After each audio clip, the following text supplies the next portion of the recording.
Wisdom of the Ancestors to Gogo and Thandi, Conversations by the Fire. The breath of the ancestors. The sun had bowed its golden head behind the hills, and the sky was painted in soft strokes of orange and blue. The air was quiet, but alive, whispering through the grass, through the leaves, and through the heart of a young girl named Thandi.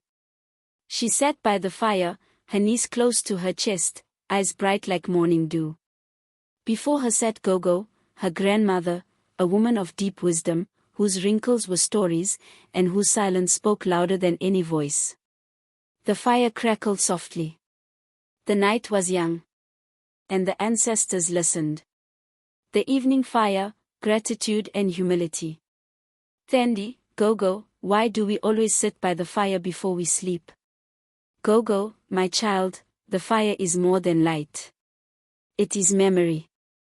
It remembers the hands that gathered wood, the hearts that prayed for warmth, and the souls that walked this earth before us. When we sit by it, we are never alone. Sibunjal's eyes widened. So, Gogo, when I talk to the fire, do the ancestors hear me? Gogo smiled. They do, my child. But they listen not only to your words, they listen to your heart. Gratitude is the first language of the ancestors.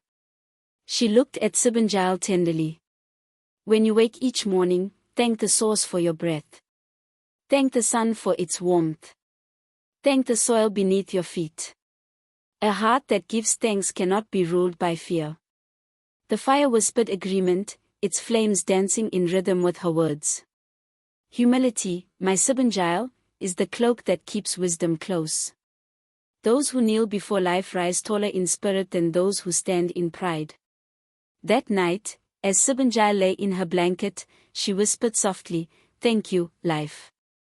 Thank you, Gogo. Thank you, ancestors." And somewhere beyond the stars, the ancestors smiled.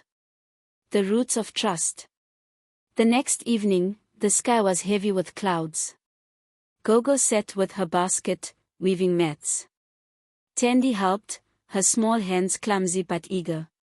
"Gogo," she said, "Mama said the world is full of people who cannot be trusted. Is it true?" Gogo looked up. "There are those who speak honey but carry stones. Yet, my child, never let the unfaithful hearts of others turn yours into a stone." She continued weaving as she spoke. "Trust is a seed, Thandi. It must be planted in truth and watered with time." "When you lie," Thandi nodded slowly. "But Gogo, what if someone lies to me?" "Then you pray for their healing," Gogo said gently.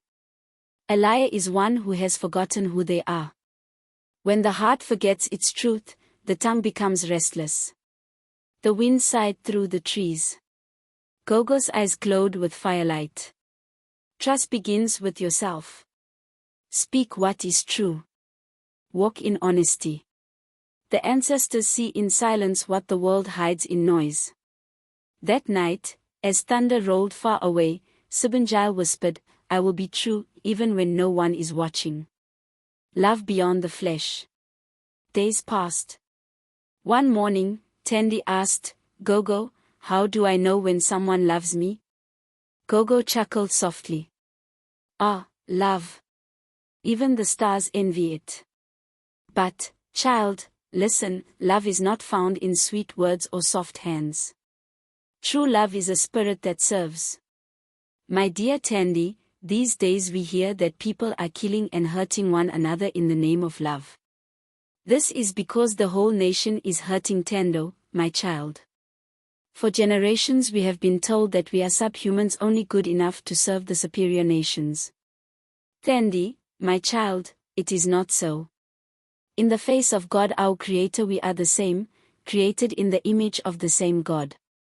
We need to erase all negativity about ourselves from our minds and love ourselves as God our Creator loves us."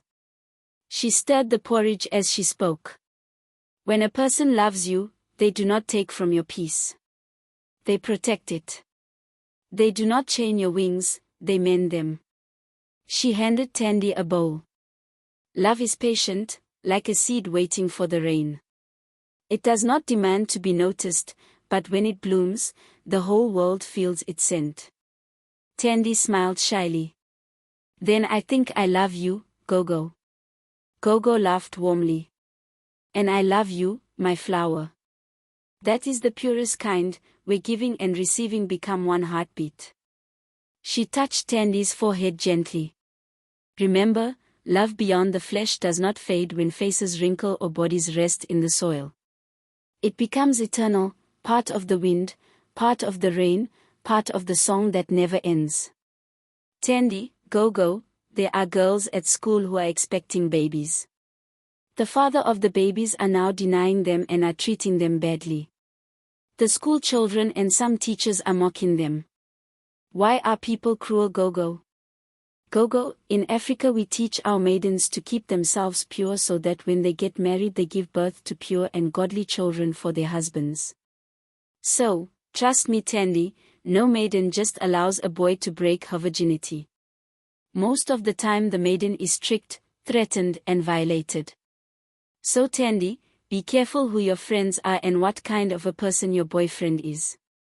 True love is patient and will always protect and never take by force anything from another. Anyone who hurts another, in the name of love is dangerous, Tandy. Run away from them and keep yourself safe.